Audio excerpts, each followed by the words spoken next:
சேர்க்கின்றன.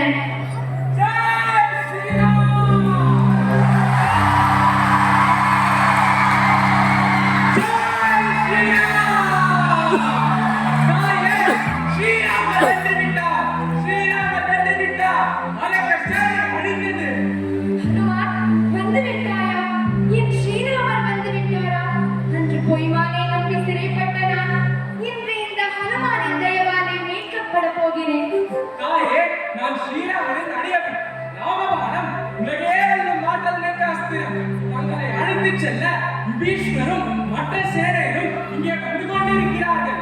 ஸ்ரீராமரை மீண்டும் சந்திக்க போகிறீர்கள். ஜெய் ஸ்ரீராம்.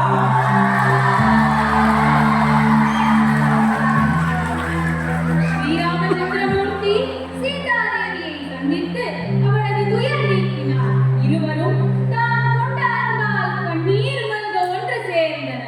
ஸ்ரீராமரின் பராக்கிரமம் யாவும் இலங்கை முழுவதும் எதிரொலித்தது. அவ்வேளையில்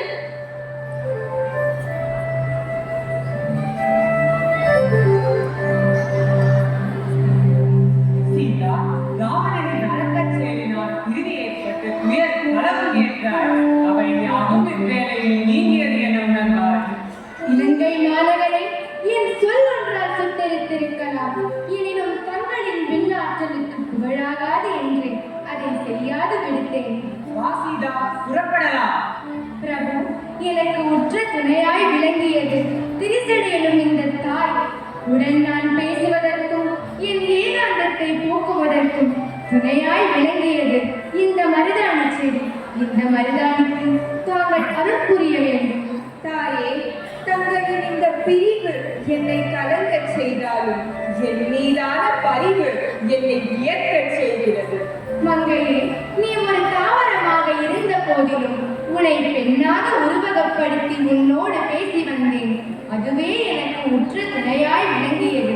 நீ என் தோழிக்கு சமானமானவள். என் பிரபு அனைத்து ஜீவராசிகளையும் ரட்சிப்பவர். உனக்கு வேண்டிய வரத்தை கேட்பாயாக. மாதா, தங்களையும் பிரபு ஸ்ரீராமரையும் மாருதியையும் தரிசனம் செய்து ஐஸ்வர்யங்கள் யாவும் பெற்றேன். நான் கேட்கும் வரம் ஒன்றுதான். தங்களை போன்ற பெண்கள் யாவரும் இந்த பூமிகளிலே மகிழ்ச்சியோடு வாழ வேண்டும். அதை நான் காண வேண்டும். அற்புதம். தனக்கென வரம் கேட்காமல் இந்த உலகின் நன்மைக்கு வரம் கேட்ட நீ அற்புத ஜீவன். உன் மனம் போலவே அமையட்டும். இனி உன்னை யாரெல்லாம் அன்போடு ஸ்பரிசிக்கின்றார்களோ அவர்களது கைகள் சிவக்கும். அவர்கள் கைகளில் நீ சிரித்திருப்பாய். உன்னை கையில் பூசிய எந்த ஒரு பெண்ணும் மகிழ்ந்திருப்பாள். அவளது கைகள் ஐஸ்வர்யங்களின் இருப்பிடமாக விளங்கும். இனி வரும் காலங்களில் அனைத்து நன்னாளிலும் பெண்கள் உன்னை விரும்பி ஸ்பரிசிப்பார்கள். தன்யனானே மாதா.